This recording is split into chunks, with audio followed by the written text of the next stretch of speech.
Pandian stores. Palani வீட்டை விட்டுட்டு கோவமா கோச்சிட்டு போறாரு. அவங்க மச்சானுங்க எல்லாரும் மாமா மாமா எங்க போறீங்க நில்லுங்க மாமான்னு சொல்றாங்க. அதுக்கு பழனி இல்ல நான் எங்கேயோ போறேன் கோச்சிட்டு போறேன் அப்படின்னு சொல்லிட்டு போறாரு. பழனியோட மச்சான் வந்து எங்க மாமா கோச்சிட்டு போறீங்க இவ்வளோ வேகம் அப்படின்னு கேட்கும்போது கையை விடுங்கடா, முன்ன பின்ன தெரியாதவங்க கூட வாழ்ந்துடலாம் போல, ஆனா அண்ணனுங்களை கூட வாழ முடியாது அப்படின்னு சொல்றாரு. ஆனா இந்த பிரச்சனை எல்லாம் உங்களுக்கு தெரியாம முடிக்கலாம்னு நினைச்சாரு அப்பா, ஆனா முடிக்க முடியல அப்படின்னு சொன்னாரு. அதுக்குள்ளேயே உங்களுக்கு தெரிஞ்சு போயிடுச்சு அப்படின்னு சொல்றாங்க. மாப்பிள்ள கேவலமா பேசியிருக்காங்கடா என்னை பத்தி அப்படின்னு பழனி சொல்றாரு. மாமா அவங்க உன்னை பத்தி சொன்னா எதுனா உண்மையாயிடுமா, எண்ணி 9 மாசத்துல ஒரு குழந்தைய பெத்து கொடுங்க அவங்க மூஞ்சில அடிச்ச மாதிரி அப்படின்னு சொல்றான். பழனியோட மச்சானுங்க மாமா ஊர் உலகம் தப்பா பேசும் எங்க போறீங்க அப்படின்னு கேக்குறாங்க. அதுக்கு பழனி பரவாயில்ல நான் எங்கேயோ போறேன் அப்படின்னு சொல்றான். அதுக்கு நேத்து தானே கல்யாணம் ஆச்சு, ஏன் மாமா அதுக்குள்ளே வெளியே போறீங்க அப்படி இப்படின்னு பேசுறாங்க. பேச வேண்டியதெல்லாம் அப்பவே பேசிட்டாரு, நீங்க ஏன் மாமா இப்படி பண்றீங்க அப்படின்னு கேட்டதுக்கு இல்ல என் பங்குக்கு நான் எதனா பண்ணணும் அப்படின்னு பழனி சொல்றாரு.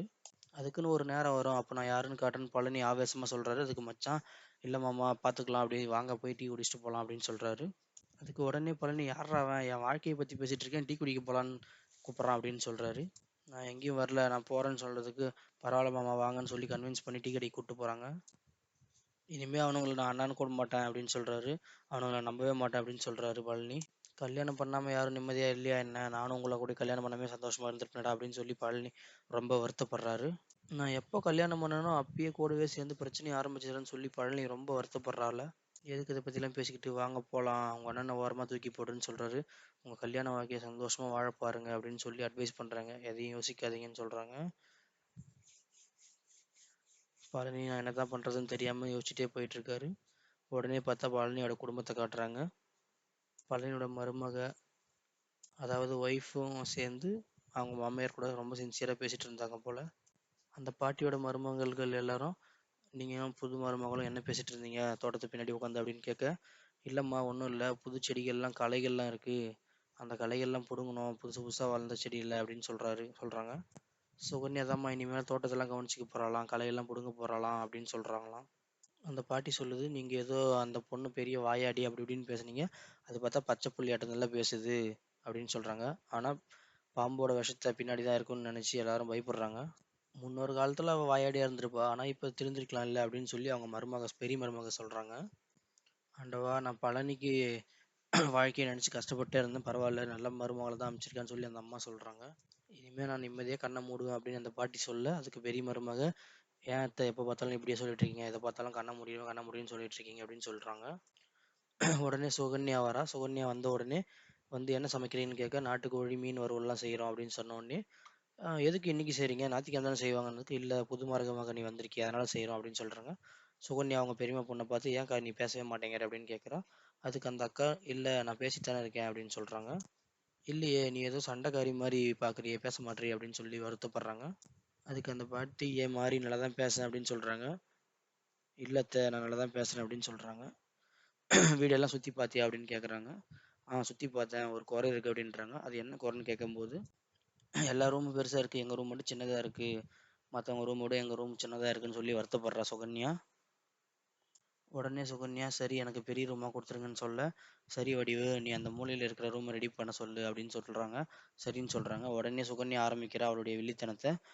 அக்கா பெரிய மாமா தேட்டர் கட்ட போகிறேன்னு சொல்கிறாங்க அப்படின்னு சொல்லிட்டு ஆரம்பிக்கிறாங்க. உனக்கு யார் சொன்னாங்கன்னு கேட்க, சின்னாலப்பட்டியில் அகிலாக்கா இருக்காங்கல்ல அவங்க சொன்னாங்கன்னு சொல்ல, ஆமாம் இடம் பார்த்துட்டு இருக்காங்க நல்ல இடமா வந்துச்சுன்னா வாங்கிட்டு தேட்டர் கட்டலான்னு சொல்கிறாங்க அந்த அக்கா. குடும்பத்துல குழப்பம் பண்றதுக்குன்னே இவ வந்திருப்பா போல. அவ வந்து என்ன கேட்குறான்னா, இந்த மாரி பெரிய மாமா வாங்குற இடத்த இவர் தானே வச்சுக்குவாரு அப்படின்ற மாரி பேசுறாங்க. இல்ல சேர்ந்து வாங்குவாங்களான்னு கேட்குறா. அப்படி கேட்கும்போது அவங்க என்ன சொல்றாங்க, அவங்க பண்றது அவங்க பார்த்துக்குவாங்க. இவங்க பண்றது இவங்க பார்த்துக்குவாங்க. 2 பேரும் சேர்ந்து பண்ற பிசினஸ் சேர்ந்து பார்த்துக்குவாங்கன்னு சொல்றாங்க. சுகன்யாக்கு என்ன சந்தேகம்னா, பழனிக்கு ஒரு பிசினஸ் பண்ணி தரேன்னு சொன்னாங்க இல்லையா? அது முத்திவேல், சக்திவேல் 2மே சேர்ந்து பண்ணி தருவாங்களா? இல்ல தனித்தனியா பண்ணி தருவாங்களான்னு கேட்டு பிரச்சனை பண்றா. இந்த மாரி விஷயங்கள்லாம் ஏங்க தெரிஞ்சுக்காம இருக்கீங்கன்னு சுகன்யா கேட்க, இல்ல இவ்வளோ நாளா கணக்கு வழக்கெல்லாம் நாங்க கேட்கறதில்ல, வெள்ளந்தியா இருந்துட்டோம் அப்படின்னு சொல்றாங்க. அதுக்கு சுகன்யா இல்ல வீட்டு கணக்கு வழக்கெல்லாம் தெரிஞ்சுக்கணும்ல அப்படின்னு சொல்றாங்க. அதுக்கு இல்ல இவ்வளோ நாள் தெரியாம இருந்தோம், இப்ப நான் தெரிஞ்சுக்கிறோம் அப்படின்னு சொல்றாங்க. அத்தை நல்ல பெரிய பிசினஸா வச்சு கொடுங்க சொல்லுங்கன்னு சொல்லி சுகன்யா சொல்றா. உடனே ஃபோன் அடிக்குது நான் மேலே போறேன்னு சொல்லிட்டு போக, கீழே மருமக, அத்தை, பெரிய மருமக, அத்தை எல்லாரும் டிஸ்கஸ் பண்றாங்க இதை பத்தி. அதுக்கு அந்த அத்தை சொல்றாங்க, அமைதியான பொண்ணா இருக்கா, பச்சை புள்ளையா இருக்கான்னு சொல்லி வாய மூடல. அதுக்குள்ளே இவ என்னடி சொத்தை பிரிக்கிறதுல குறியா இருக்கான்னு சொல்லி பயப்படுறாங்க. அத்தை கணக்கு வழக்குலாம் கரெக்டாக இருக்குன்னு நினைக்கிறேன். அது ஒன்றும் தப்பு இல்லைன்னு சொல்லி பெரிய மருமக சொன்னேன். அதெல்லாம் சரிதான். ஆனால் கல்யாணம் ஆன மறுநாளே இப்படி பேசுறதா அப்படின்னு சொல்லி அந்த அம்மா சொல்ல, உடனே பழனி வந்துட்டாரு. உடனே பழனி வந்து எங்க சுகன்யா எங்கன்னு கேட்கும்போது, இப்பதான் மாடியில ஃபோன் வந்துச்சுன்னு போனான்னு சொன்ன உடனே வேக வேகமா மாடிக்கு போறாரு. போய் பார்த்தா சுகன்யா ஃபோன் பேசிட்டு இருக்கா. வந்து விறுவிறுன்னு பழனி பேகை மடிச்சு துணியெல்லாம் எடுத்து வைக்க, சுகன்யா உன் பேக் எடுத்துக்கோ, நான் என் பேக் எடுத்துக்கிறேன்னு சொல்லி துணியெல்லாம் மடிச்சுக்கிட்டு எடுத்து கிளம்புறாங்க எங்கேயோ. சுகன்யா மீண்டும் மீண்டும் எங்க போறோம் அப்படின்னு கேட்க, இல்ல நீ துணி எடுத்து வை நம்ம அப்படின்னு சொல்லிட்டு கூப்பிட்டு போறா. உடனே பழனியோட பெரிய அண்ணனுங்கள்லாம் வர, எங்கடா போற அப்படின்னு சொல்லி கேட்டு நிக்க, நடந்ததெல்லாம் நீங்களே சொல்லுங்க அப்படின்னு சொல்ல, நாங்க வெளியே போறோம் அப்படின்னு சொல்றாங்க. அதுக்கு பழனியோட அண்ணனுங்க, டேய் வீட்டுல போடா அப்படின்றாங்க. சுகன்யா கூட்டிட்டு போமா அப்படின்னு சொல்லும்போது, இல்ல நான் வெளியே போறேன், நீங்க பண்ண வேலையெல்லாம் எப்படி இருக்கு தெரியுமா அப்படின்னு சொல்றாரு. ஆனா என்னன்னு எல்லாரும் கேக்குறாங்க, சொல்ல மாட்றாரு, என்னன்னு தெரியல.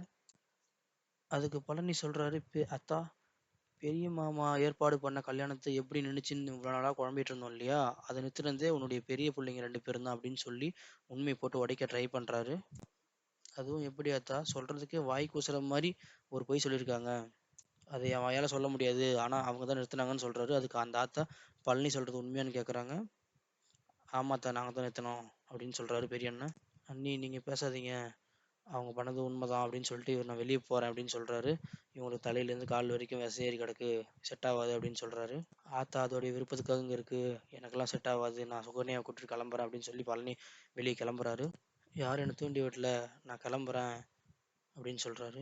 என் அக்கா வீட்டுக்கு போறேன், என் மாமா வீட்டுக்கு போறேன்னு பழனி சொல்ல, ஏன்டா அங்க போய் மறுபடியும் பொட்டலம் அடிக்க போறியா, அடிமை மாதிரி கிடக்க போறியா அப்படின்னு சொல்ல, இல்ல நான் இங்க கேவலமா வாழ்றத விட அங்க போய் ராஜா மாதிரி வாழ்வேன் அப்படின்னு சொல்லி பழனி சொல்றாரு. சொந்த தம்பியை கேவலப்படுத்தி பார்க்குற உங்களை விட அவமானப்பட்டாலும் என் மச்சான் முக்கியம்னு சொல்ற என் மாமா எனக்கு முக்கியங்கன்னு சொல்லிட்டு பழனி சொல்றாரு. என்னை சொந்த புள்ள மாதிரி பார்த்துக்கிற அவரும் அவருடைய குடும்பமும் எனக்கு போதும்னு சொல்றாரு பழனி. சுகன்யா வா போலான்னு சொல்லி கூப்பிடுறாரு. சுகன்யா திக்கு தெரியாம கூட போறாங்க பழனி கூட. உடனே பழனியோட மாமா பாண்டி எங்கிருந்து வந்தாருன்னு தெரியல, திடீர்னு வந்து நின்று, பழனி என்னாச்சு, ஏன் ஆச்சு, என்ன பண்ற, எங்க போற அப்படின்னு கேக்குறாரு. மச்சான் நம்ம வீட்டுல இருக்கவங்க எல்லாரும் வெளியே கூப்பிடுங்க அப்படின்னு சொல்லி பழனி சொல்ல எல்லாரையும் கூப்பிடுறாங்க. வந்தவொடனே என்னாச்சு ஏதாச்சுன்னு எல்லாரும் கேக்குறாங்க. இப்படி பேசாம நின்னா என்ன என்ன அர்த்தம், ஏன்டா எல்லாரும் வெளியே வர சொல்லணும்னு கேட்டதுக்கு பழனி சொல்றாரு, மச்சான் நானும் சுகன்யா உங்க வீட்டுக்கு வரலாம்னு நினைக்கிறோம், நீங்க என்ன சொல்றீங்கன்னு சொல்லி பழனி கேக்குறான். கட் பண்ணா தொடரும்னு போட்டாங்க. ஸ்டே டியூன்டு மக்களே, நாளைக்கு பார்ப்போம்.